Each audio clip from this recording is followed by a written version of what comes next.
वो रात का तीसरा पहर था जब शहजादी सना का दिल अपने महल के सुनहरे पिंजरे में घबरा उठा। हवा में खुशबू थी, फवारों से पानी गिरने की आवाज़ थी और नौकर चाकर हर वक्त मौजूद थे। लेकिन इन सब के बीच सना को अपनी जिंदगी एक बेमानी नाटक लग रही थी। अगले दिन उसकी शादी की सगाई थी, एक ऐसे राजकुमार से जिसे उसने कभी देखा तक नहीं था, सिर्फ इसलिए क्योंकि वो राजनीतिक रूप से फायदेमंद था। उसने अपने कमरे की बालकनी से नीचे शहर को देखा, जहां हजारों दिए टिमटिमा रहे थे। उन लोगों की जिंदगी कैसी होगी, उनके दुख सुख क्या हैं, ये सवाल उसके दिल में एक जुनून बन गए। अचानक उसकी नज़र अपनी टेबल पर पड़ी एक किताब पर गई, सूफी संतों की कहानियां। उसके दिल में एक विचार कौंधा। एक पल का भी संकोच किए बिना उसने फैसला कर लिया। उसने अपने लंबे घने बाल काटे, एक साधारण सूती कुर्ता और मोटी धोती पहनी, चेहरे पर मिट्टी का लेप लगाया। शीशे में देखा तो एक पतला दुबला मामूली सा लड़का नजर आ रहा था। वो शहजादी सना नहीं, अब सनो बन गई थी। रात के अंधेरे का फायदा उठाकर वो महल की एक गुप्त सुरंग से निकल गई। सुबह होते होते वो शहर की भीड़ में गुम हो चुकी थी। कई दिनों की यात्रा के बाद एक दिन वो एक छोटे से गांव पहुंची। वहां एक नदी के किनारे एक पुराने पेड़ के नीचे एक फकीर बैठा था। उसकी उम्र शायद 30 साल से ज्यादा नहीं थी, मगर आंखों में एक अजीब सी गहराई और शांति थी। उसका नाम था जिंदगी। सना यानी सनो उसके पास जाकर बैठ गई। मैं सीखना चाहता हूं, उसने कहा। जिंदगी ने उसे गौर से देखा। एक पल की चुप्पी के बाद बोला, सीखने के लिए सबसे पहले अपने अहंग को मरना पड़ता है। क्या तुम तैयार हो? हाँ, सनो ने दृढ़ता से कहा। उस दिन से सनो की नई जिंदगी शुरू हुई। जिंदगी फकीर ने उसे सिखाया, भूखे को रोटी देना, प्यासे को पानी देना, बीमार की सेवा करना। वो दोनों अलग अलग गांव में घूमते।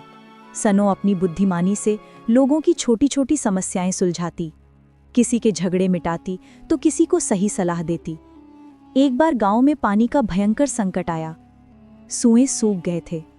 सनो ने अपने महल में पढ़े भूगर्भ शास्त्र का ज्ञान इस्तेमाल किया। उसने पास के जंगल में एक खास तरह की घास और पेड़ देखे और जिंदगी फकीर से कहा, यहाँ जमीन के नीचे पानी होना चाहिए। लोगों ने मिलकर वहां खुदाई की और सचमुच पानी निकल आया। पूरा गांव उसे चमत्कारी बालक कहने लगा। जिंदगी फकीर हैरान था। उसने पूछा, सनो, तुम्हें ये सब कैसे आता है? सनो ने चुपचाप जवाब दिया, भगवान की दया है। धीरे धीरे जिंदगी फकीर और सनो में गहरी दोस्ती हो गई। वो एक दूसरे पर जान छिड़कने को तैयार रहते।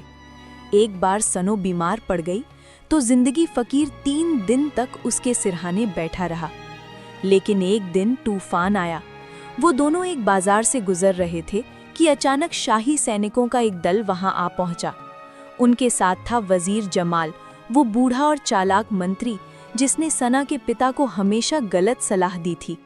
वजीर की नज़र सनो पर पड़ी, वो ठहर गया। उसकी आंखों में एक शक की चिंगारी दौड़ गई। उसने सनो को पहचान लिया था। ये कोई आम लड़का नहीं है, वजीर ने सिपाहियों से कहा, इसे पकड़ो। सिपाहियों ने सनो को घेर लिया। जिंदगी फकीर आगे बढ़ा। इस निर्दोष बच्चे को क्यों तंग कर रहे हो? वजीर जमाल हंसा। अरे मूर्ख फकीर, ये कोई बच्चा नहीं, राजा की बिछड़ी हुई बेटी शहजादी सना है। ये सुनकर जिंदगी फकीर की सांसें थम सी गईं। वो हैरानी से सनो की तरफ देखने लगा। सनो की आंखों में माफी का भाव था। हाँ, सना ने धीरे से कहा, मैं शहजादी सना हूँ। मैंने तुमसे झूठ कहा जिंदगी, माफ करना। वजीर जमाल ने सिपाहियों को इशारा किया, इन दोनों को बंदी बनाओ, फकीर पर जादू टोना करने का इल्जाम है। लेकिन तभी कुछ अप्रत्याशित हुआ। आसपास के गांव के सैकड़ों लोग जिनकी सनो और जिंदगी ने मदद की थी वहां एकत्र हो गए।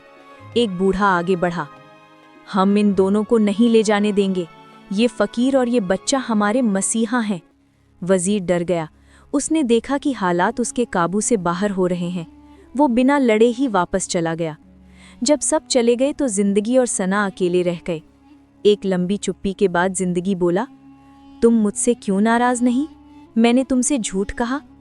जिंदगी मुस्कुराया, सना, तुमने झूठ कहा जरूर, मगर तुम्हारा हर काम सच्चा था। तुमने जो सेवा की, जो प्यार बांटा, वो असली था। नाम और चोले बदल जाते हैं, मगर इंसान का दिल नहीं बदलता। सना की आंखों में आंसू आ गए। उसने महसूस किया कि असली आज़ादी महलों में नहीं, बल्कि दिल में होती है। अगले कुछ दिनों में सना ने एक अहम फैसला लिया। वो महल वापस गई, मगर शहजादी बनकर नहीं, बल्कि एक जनता की राजदूत बनकर। उसने अपने पिता को समझाया कि उसकी शादी की सगाई तोड़ दी जाए। उसने कहा, बापू, मैंने सीख लिया है कि असली राजपाट दिल जीतने से चलता है, डर दिखाने से नहीं। मुझे एक फकीर ने ये सब सिखाया है। राजा हैरान रह गया। उसने अपनी बेटी में एक नई चमक, एक नई परिपक्वता देखी। उसने न सिर्फ सना की बात मानी, बल्कि जिंदगी फकीर को राज दरबार का जन सलाहकार नियुक्त किया। और इस तरह शहजादी और फकीर की ये अनोखी दोस्ती एक नए रिश्ते में बदल गई। दो दिल जिन्होंने मिलकर न्याय और इंसानियत की एक नई मिसाल कायम की। कहानी का अंत होता है उस पुराने पेड़ के नीचे, जहां सब कुछ शुरू हुआ था। जिंदगी फकीर और शहजादी सना बैठे हैं। सना पूछती है, उस दिन जब मैं पहली बार तुम्हारे पास आई थी, तुमने मुझे एक पल में ही पहचान लिया था, है ना? जिंदगी मुस्कुराता है, हाँ, तुम्हारे भेष में तो राजकुमारी थी, मगर तुम्हारी आंखों में सच्चाई झलक रही थी। और सच्चाई हमेशा अपनी एक अलग भाषा बोलती है। दोनों चुपचाप नदी का बहाव देखने लगते हैं। दो अलग अलग दुनियाओं के लोग जिन्होंने मिलकर एक नई दुनिया बसा ली।